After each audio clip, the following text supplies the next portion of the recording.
नमस्कार प्रेक्षकांनो, आजच्या एपिसोडमध्ये इथे आता गुरुजी म्हणत असतात की जानकी, तुला काही आठवत नाही आहे ना? मग आता मीच तुझी मदत करतो. बघूया त्याने तुला काही आठवलं तर. मी तुला काही प्रश्न विचारेन. क्षणाचाही विलंब न करता तुला त्या प्रश्नांची उत्तरं द्यायची आहेत. त्याच्यामधूनच आपण तुझ्या भूतकाळामध्ये नेमकं काय घडलं होतं हे शोधून काढण्याचा प्रयत्न करू. तेव्हा प्रेक्षकांनो, इथे जानकीला आता गुरुजी मदत करणार असतात. त्याचबरोबर इथे ऐश्वर्या मायाला म्हणत असते की माया, तुझा खरा चेहरा तर माझ्या समोर आला.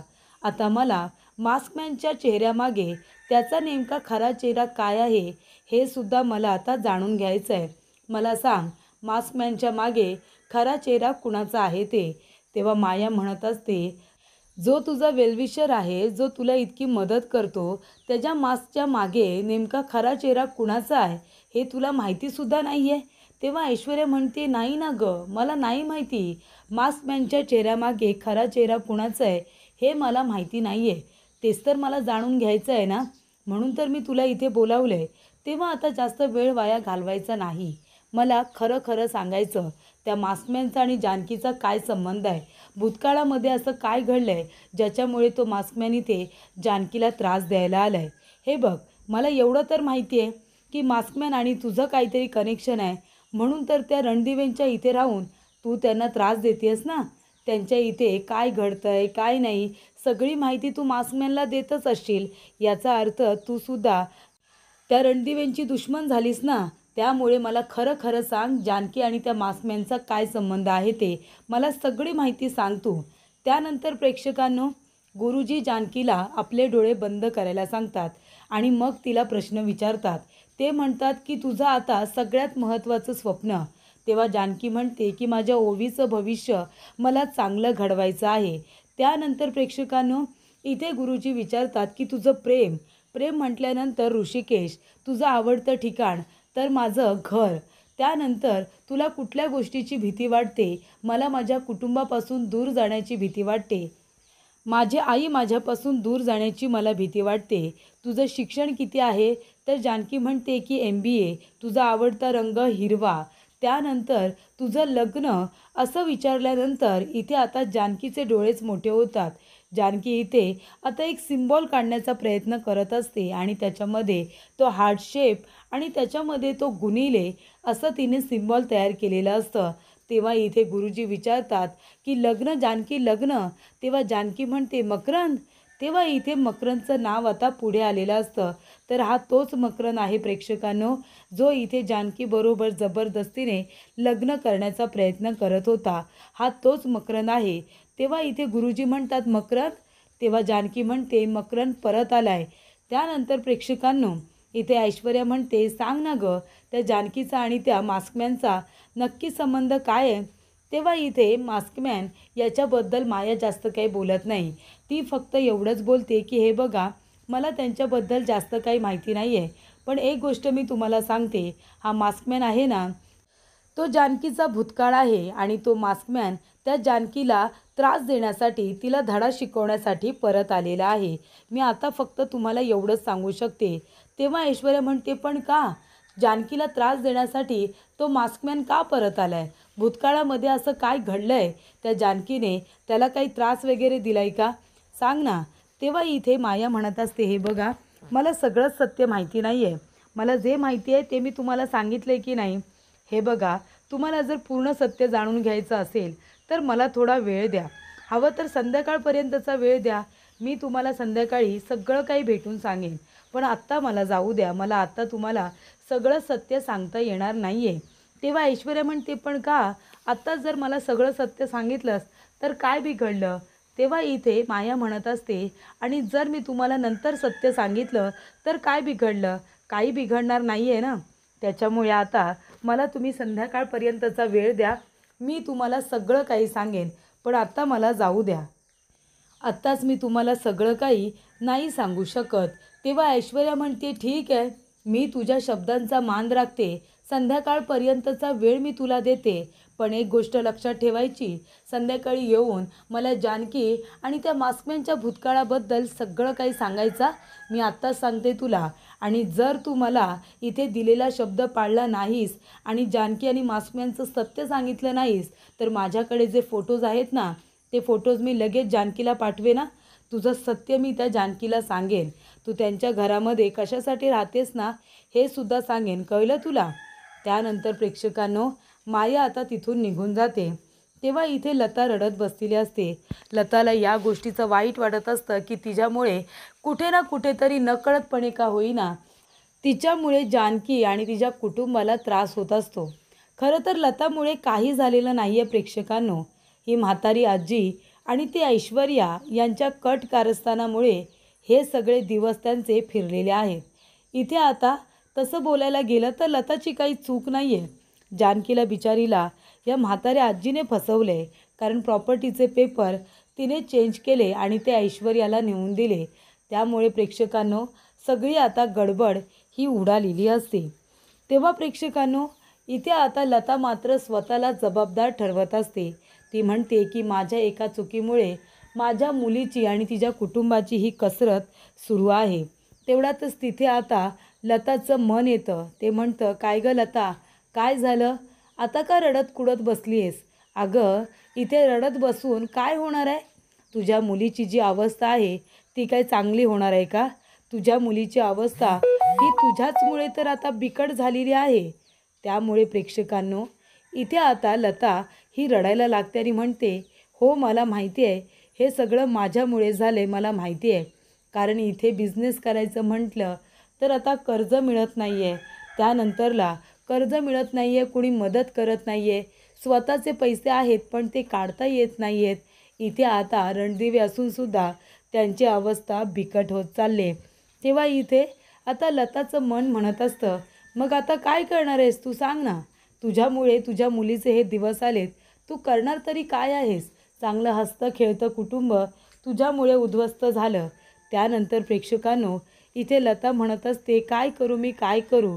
खरंच मलासुद्धा तिच्यासाठी काहीतरी करायचं आहे, पण मी मेली, करणार तरी काय? इथे नसते आले तर जास्त बरं झालं असतं. माझ्यामुळे माझ्या मुलीला फक्त आणि फक्त त्रास झाला आहे आणि ते मला सहन होत नाही आहे. तेव्हा प्रेक्षकांनो, रडत असताना इथे लताचं लक्ष एका पेपरकडे जातं आणि त्या पेपरमध्ये एक बातमी छापून आलेली असते. न्यूजपेपरमध्ये अशी बातमी छापून आलेली असते की एका माणसाला ए पॉझिटिव्ह रक्तगटाची किडनी हवी आहे आणि डोनेट करणाऱ्याला मिळतील 35 लाख रुपये आणि इथे जागा आहे सिटी हॉस्पिटलमध्ये. त्यामुळे प्रेक्षकांनो, इथे आता लताला वाटत असतं की जर मी माझी किडनी एक डोनेट केली तर मला 35 लाख रुपये मिळतील आणि कदाचित ते पैसे मी माझ्या मुलीला देऊ शकेन आणि त्याच्यामधून काहीतरी चांगलं घडेल, असं तिला वाटत असतं. त्यामुळे ती आता बातमी बघून इथे लताने एक महत्त्वाचा निर्णय घेतलेला असतो.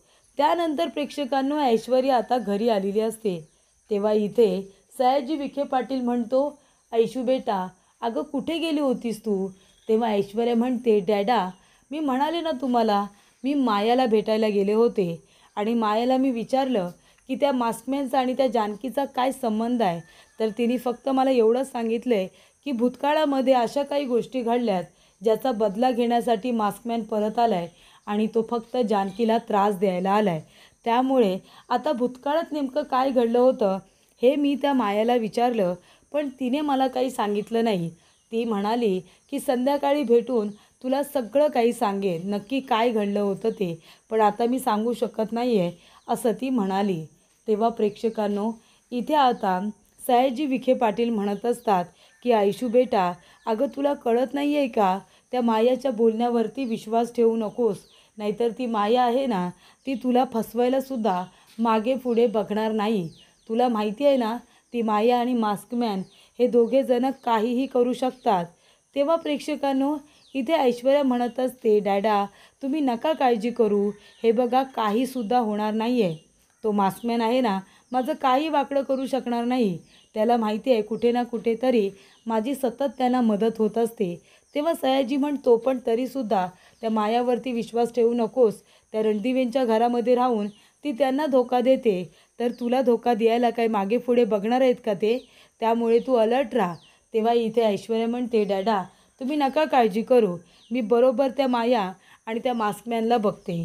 त्यानंतर इथे सुमित्रा म्हणत असते, जानकी अगं हा मकरंद कोण आहे आणि लग्न म्हटल्यानंतर तू त्याचं नाव का घेतलंस? तेव्हा जानकी आता घाबरलेली असते. जानकी म्हणते, नाही आई कोणी नाही, गुरुजी मला इतके पटापट प्रश्न विचारत होते ना की मी घाबरले आणि माझ्या तोंडातून काहीतरी आलं असेल. तेव्हा सुमित्रा म्हणत असते, अगं बाकीची उत्तरं तू बरोबर दिलीस, पण मध्ये तू मकरंद असं म्हणालीस ना, भूतकाळात असं मकरंदमुळे काही घडलं आहे का ज्याच्यामुळे तो आता आपल्याला त्रास देतो आहे? असं काही नाही आहे ना? तेव्हा जानकी म्हणते, आई तो मकरंद आहे ना, भूतकाळामध्ये जे काही घडलं आहे ना ते मी तुम्हाला सांगते. माझ्या मनात ज्याची भीती आहे ते तुम्हाला कळायला हवं. तेवढ्यातच इथे जानकी आता बोलायला जाणार, तेवढ्यातच इथे सारंगचा आवाज येतो, आजी खरं खरं सांग त्या कुठे गेल्यात? तुला सगळं काही माहिती आहे. तेव्हा प्रेक्षकांनो इथे आता जानकी आणि सुमित्रा दोघेजणं घरामध्ये येतात. बघतात तर इथे सारंग आजीला विचारत असतो की आत्ताच्या आत्ता सांग, तुला सगळं काही माहिती असतं, तू तर काही बोलली नाही आहेस ना? तेव्हा इथे सुमित्रा म्हणते, काय काय झालं सारंग, आईला असं का बोलतोयस तू? तेव्हा सारंग म्हणत असतो की तुमच्याबरोबर सुद्धा लता काकू नाही आहेत का? तेव्हा सुमित्रा म्हणते, का काय झालं? तेव्हा इथे सारंग म्हणत असतो की जानकी वहिनी अगं लता काकू घरामध्ये नाही आहेत, मला वाटलं तुमच्याबरोबर आले असतील, तर तुमच्याबरोबर सुद्धा नाही आहेत, मग लता काकू गेल्या कुठे? तेव्हा इथे लगेचच आजी म्हणते, गेले असेल तोंड काळं करून, तिने या घरामध्ये राहून जी काही करामतं केली आहेत ना, तिने तर कधीच तोंड काळं करून निघून जायला हवं होतं. पण आता तिला तिच्या चुकीची जाणीव झाली असेल आणि म्हणूनच ती तोंड काळं करून इथून निघून गेली असेल. तेव्हा जानकी म्हणते, आजी तुम्ही प्लीज माझ्या आईला असं बोलत जाऊ नका हो, तिचंसुद्धा वय झाले, तुमच्या अशा बोलण्याचा त्रास होतो तिला. त्यानंतर प्रेक्षकांनो इथे आता जानकी म्हणत असते, कुठे गेली माझी आई, कुठे शोधू मी तिला? तेव्हा सुमित्रा म्हणते, नको काळजी करू जानकी, तुझी आई सापडेल. तेव्हा इथे लता आलेली असते सिटी हॉस्पिटलला. ज्या हॉस्पिटलने पेपरमध्ये बातमी छापलेली असते तिथे आता लता आलेली असते. ती म्हणते, ए बाबा ही बातमी तुमच्याच इथे हॉस्पिटलने छापली आहे ना? तेव्हा इकडे आता दादा म्हणतात, हो आमच्याच हॉस्पिटलने छापली आहे. ती म्हणते की ए पॉझिटिव्हची किडनी हवी आहे. मी आहे ए पॉझिटिव्ह, मला माझी किडनी डोनेट करायची आहे.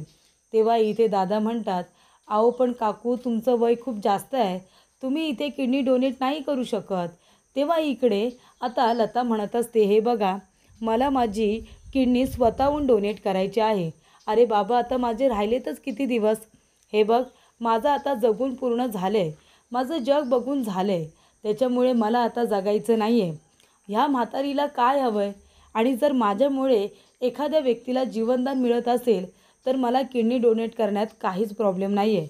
मी त्या माणसाला जीवनदान देईन आणि मग त्यातून जे पैसे मिळतील ना ते पैसे मी माझ्या मुलीला देईन.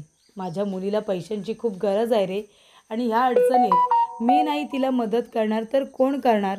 हे बघा नाही म्हणू नका, माझी किडनी घ्या आणि मला पैसे परत करा. दादा म्हणतात, हे बघा मी डॉक्टरांजवळ बोलतो, तुम्ही तोपर्यंत बसा. त्यानंतर प्रेक्षकांनो इथे आता ऋषिकेश वगैरे आलेले असतात. तेव्हा ऋषिकेश म्हणतो, जानकी काय झालं? तेव्हा जानकी म्हणते, ऋषिकेश आई घरात नाही आहे, आई कुठेतरी निघून गेले ऋषिकेश. यावेळेस जर माझ्या आईला काही झालं ना ऋषिकेश तर मी स्वतःला कधी माफ नाही करू शकणार. त्यानंतर ऋषिकेश म्हणतो, जानकी काळजी करू नको, तुझी आई इथेच कुठेतरी असेल, तू पूर्ण घरामध्ये तुम्ही शोधा, आम्ही बाहेरच्या इथे शोधतो. त्यानंतर इथे जानकी रूममध्ये येते. तेव्हा जानकी रडायला लागते. ती म्हणते, आई अगं कुठे आहेस तू? तेव्हा इकडे प्रेक्षकांनो अवंतिका म्हणत असते, जानकी वहिनी तुम्ही नका रडू, नका स्वतःला त्रास करून घेऊ, तुमच्या आई नक्की सापडतील, असतील त्या इथेच कुठेतरी. तेव्हा प्रेक्षकांनो इथे आता जानकी म्हणत असते, अगं अवंतिका कुठे असेल गं माझी आई? इतक्या वर्षानंतर मला माझी आई परत मिळाली होती. माझी आई जर माझ्यापासून दूर झाली ना अवंतिका तर मी जगू नाही शकणार गं, मी स्वतःला माफ नाही करू शकणार. माझी आई इतक्या वर्षानंतर मला मिळाली होती. तेव्हा प्रेक्षकांनो इथे जानकी म्हणते, तो मास्कमॅन आधीच आपल्या पाठीमागे हात धुवून पडलाय. मागच्या वेळेला कसं बसं आपण आईला शोधून काढलं गं, आता जर माझ्या आईला पुन्हा त्याने किडनॅप वगैरे केलं आणि तिच्या जीवाचं काहीतरी बरं वाईट केलं तर कसं काय आपण आईला शोधणार सांग बरं? त्यानंतर प्रेक्षकांनो इथे आता जानकी म्हणत असते, अवंतिका मला खूप जास्त काळजी वाटते माझ्या आईची. अवंतिका म्हणते, हे बघा जानकी वहिनी, तुम्ही नका काळजी करू, तुमच्या आईला काहीसुद्धा होणार नाही आहे. तेव्हा प्रेक्षकांनो इथे जानकीचं लक्ष आता न्यूजपेपरकडे जातं. तेव्हा जानकी म्हणते, अवंतिका इकडे बघ, हा न्यूजपेपर आहे आणि त्याच्यातलं एक कात्रण गायब आहे आणि आत्ताच कापलेलं कात्रण दिसतं. हे बघ, कैचीसुद्धा इथेच आहे. आता इथे ह्या पेपरमध्ये ही नेमकी कसली बातमी छापून आली आहे तू बघू शकतेस ना. आता इथे नेटवरती सगळे पेपर आहेत ना, त्यांच्या चॅनलला अपलोड केलेले असतात. या पेपरला नेमकी कुठली बातमी छापून आली ते बघ बरं. त्यानंतर प्रेक्षकांनो इथे आता ते पेपर ती गुगलवरती सर्च करते. तेव्हा प्रेक्षकांनो जी बातमी आता छापून आलेली असते ना, ती बातमी काय आहे ह्या अवंतिका, जानकी आणि सगळ्यांनाच कळतं.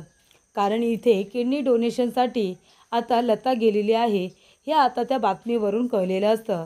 त्यामुळे प्रेक्षकांनो इथे माझी आई पैसे कमवण्यासाठी गेलेली आहे असं इकडे आता जानकी म्हणत असते.